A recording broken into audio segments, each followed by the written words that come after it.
Yes, relatively.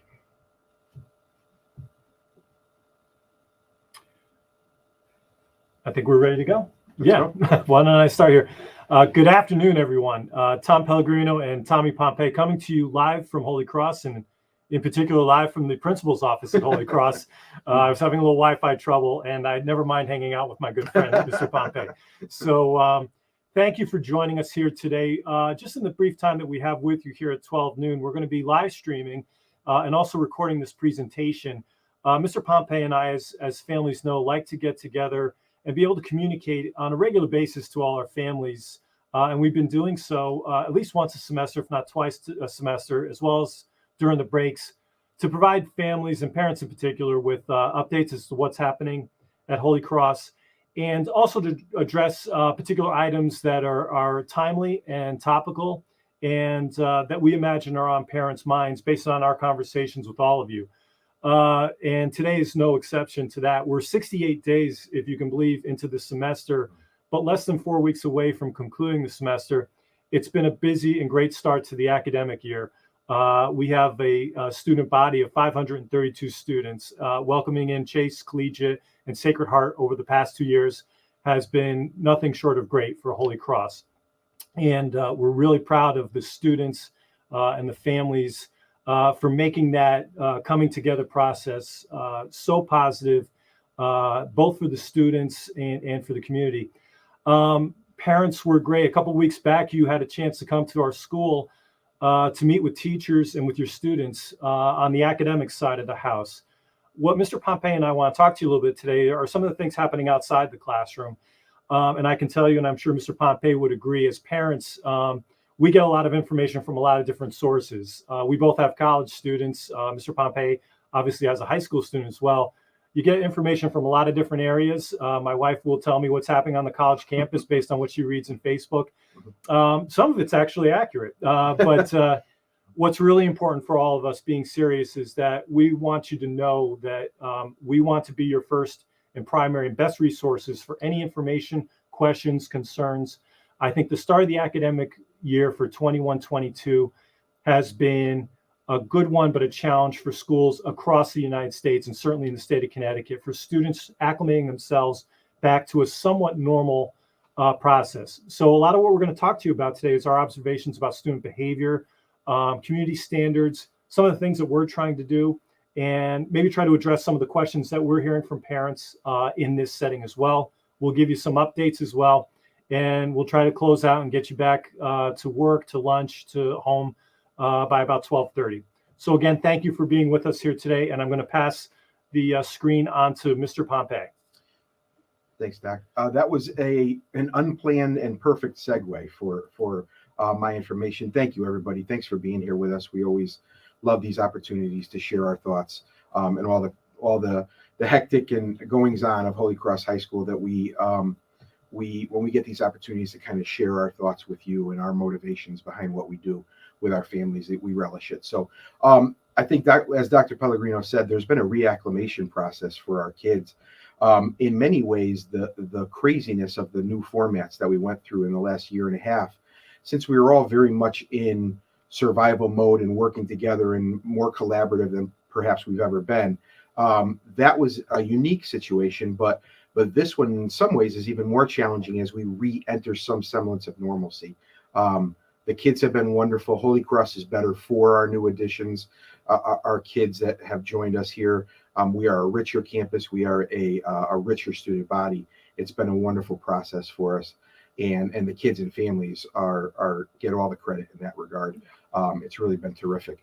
Certainly with some growing pains, as I said, we reacclimate to normal high school life.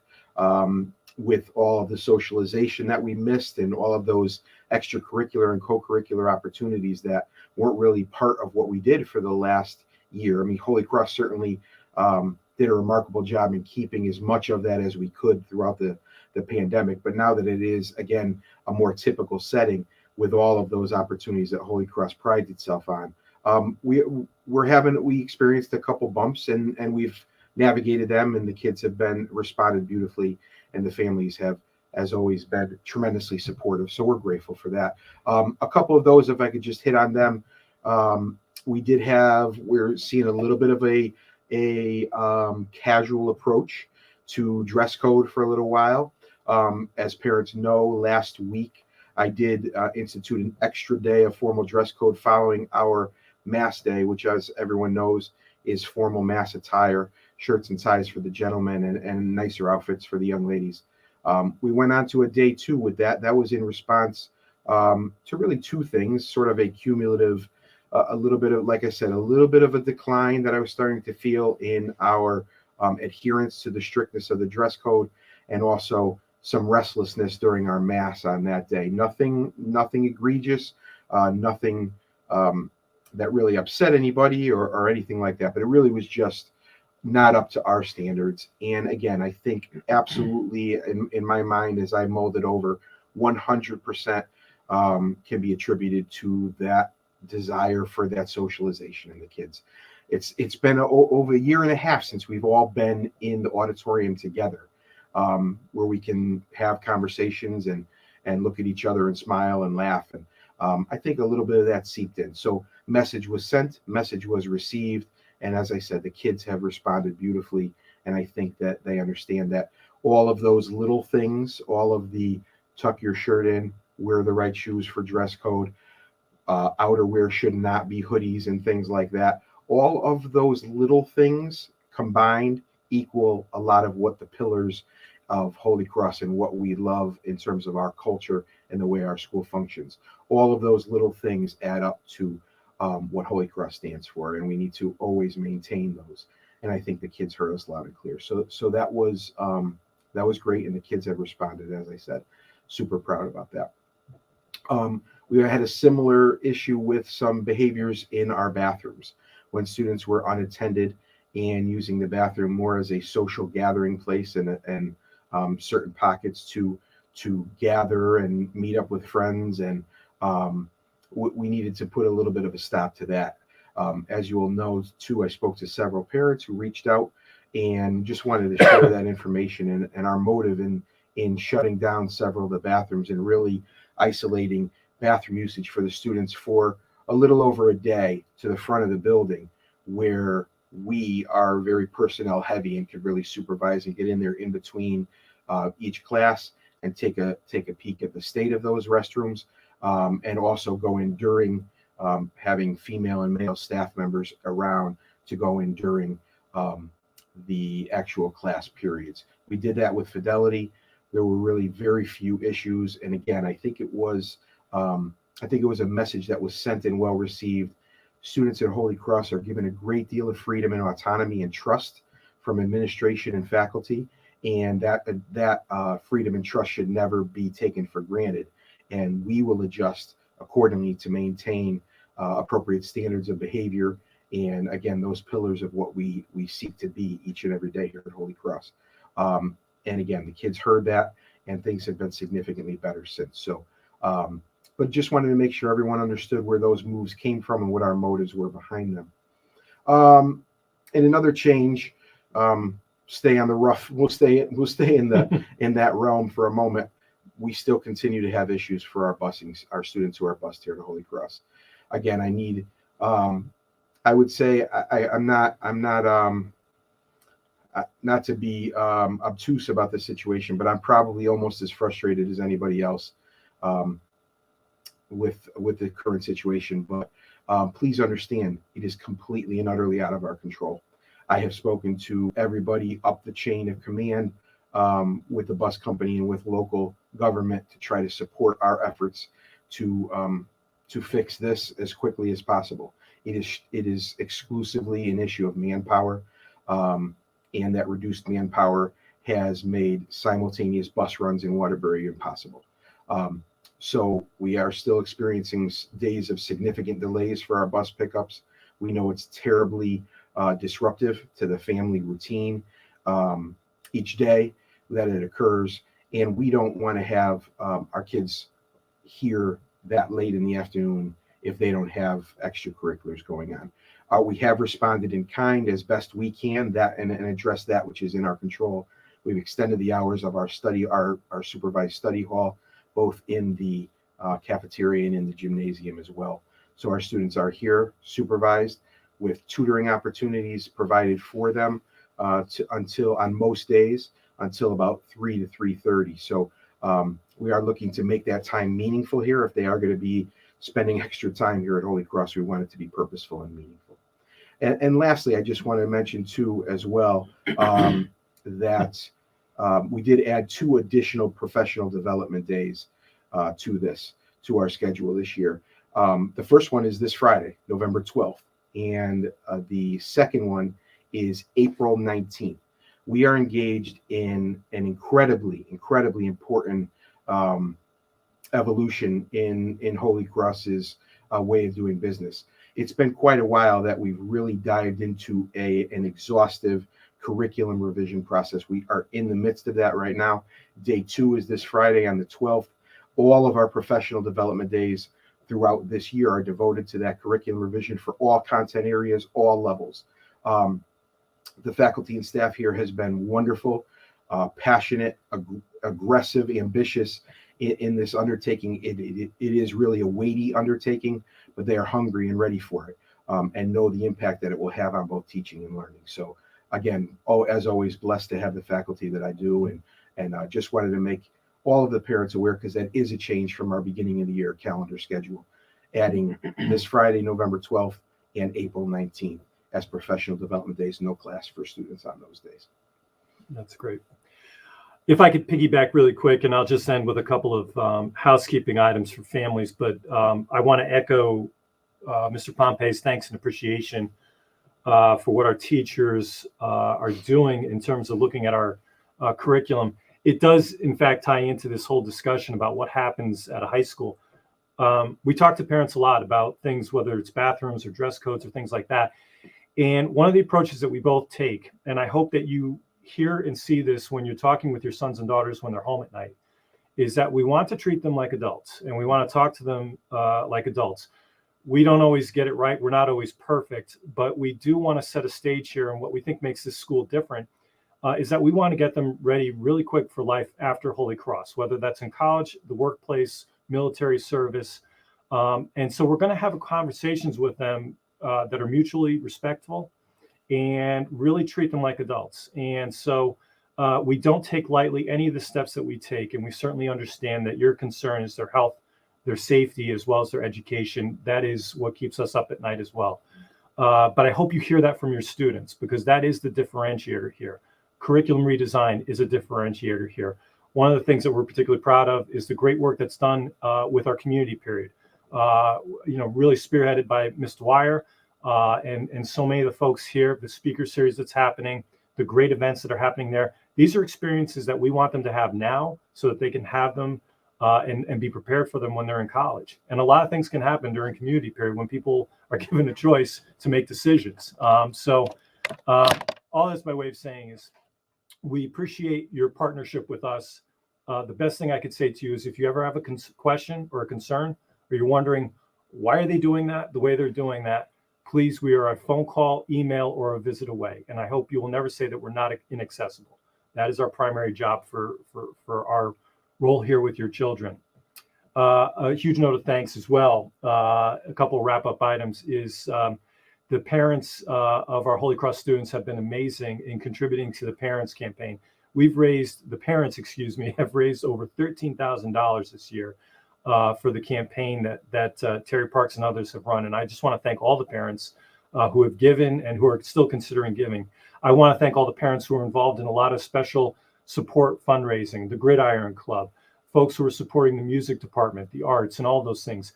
As parents, you're giving back to your students in the most direct and powerful way possible. And I just want to thank you for that.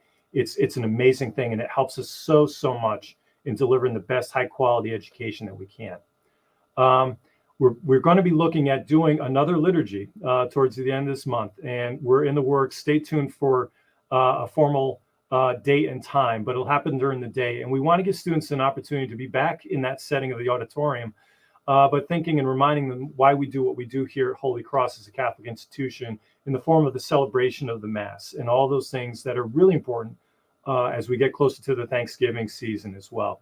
So stay tuned for that. I'm expecting something probably in that week leading up to Thanksgiving as an opportunity for another Mass with your sons and daughters and with our entire community. Last piece is sort of a bookend comment.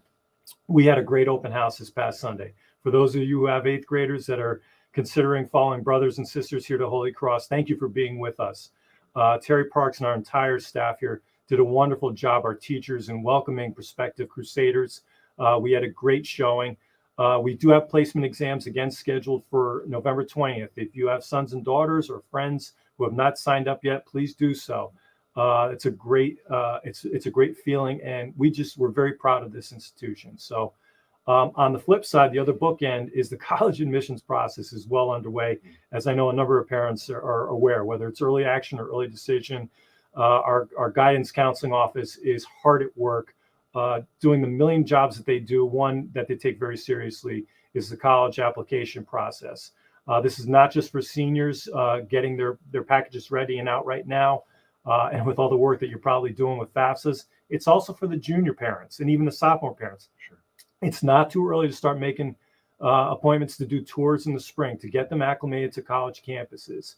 So please lean on us to help you with those processes, whether your child's a senior, a junior, or a sophomore. We've got some tremendous staff here who have great experience in this realm. So with that said, there's a couple of Q&A pieces that we want to get to. I'll turn this back to Mr. Pompei to talk a little bit. I'll jump in as well. Sure.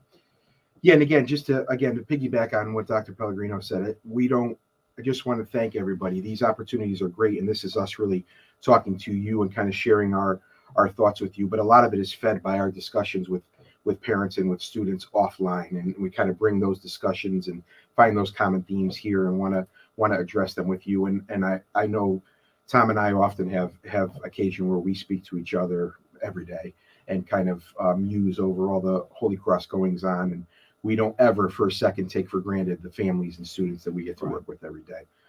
So thank you for that thoughtful input that we get offline, and the discussion points that prompt us to be more thoughtful and more reflective. So it's so meaningful and so invaluable to us. In that regard, just one little detail too. One of the questions that we received offline was about study halls. In regard to study halls, specifically for upperclassmen, as we all know, upperclassmen have the freedom to leave early on the days where their study hall happens to fall on last block of that day. As everyone knows, we have a revolving schedule. When that study hall rolls around to the last block, upperclassmen with parent permission on file can leave school early. That does not apply to late arrival in the morning. If you start your day with a study hall, you still have to be in that room by 7:30 a.m. Again, that early dismissal does not apply to late arrival in the morning. So parents, please be aware of that. And any issues that come up in terms of attendance, it's really, really helpful for us to have accurate record keeping as we follow up on the whereabouts of students who may or may not be absent or tardy, to have that communication from families prior to 7:30 if we can. That's really important for us. I think that's all I have. Yeah, and one quick public service announcement for me too. It's one of the many reasons I'm sitting right next to Mr. Pompei here. Is your students may be coming to you telling you that there's been some glitches with Wi-Fi at the school, and we struggle with it too. What I want to tell you is this, and the teachers have been great in trying to make for a fluid classroom experience. I appreciate first everybody's patience. The long and short of it is that we had a plan in place to replace and install a number of APs, access points, which basically bolster your signal in every single room and every spot on the campus. Those APs, those access points, those boxes were supposed to be delivered in August, and with many supply chains, they are still in transit. We do expect to receive them sometime later this month, and as soon as they go up, it is our hope and our intention that a lot of the glitches that your sons and daughters may be telling you about will be cured. All I can say is I apologize for those slowdowns, and I appreciate the patience. Our teachers have been fantastic. There's nothing more frustrating than trying to run a lecture or an assessment and have it slow down to you. So you have our promise that we're doing everything we can to solve that. So just to give you an update on that. And as we said, we've been fielding lots of questions. Some of these are maybe individual to you and your child. And please, again, know whether it's email, a call, or a visit to the school, please access us. There's a lot of things going on in school districts all over the place, behaviorally, educationally, social, emotionally. We're dealing with the gambit here. We don't profess to have all the answers. What we do profess to say is that if we're in partnership with the parents, we can make it work, and that's what we're committed to. So please keep us posted, and we will do the same on our end. And I think with that said, thank you all for your time here today. I'm sure we'll be seeing you around, and our prayers and blessings for your families, particularly as we enter this great holiday season. So thank you all again. Thank you all.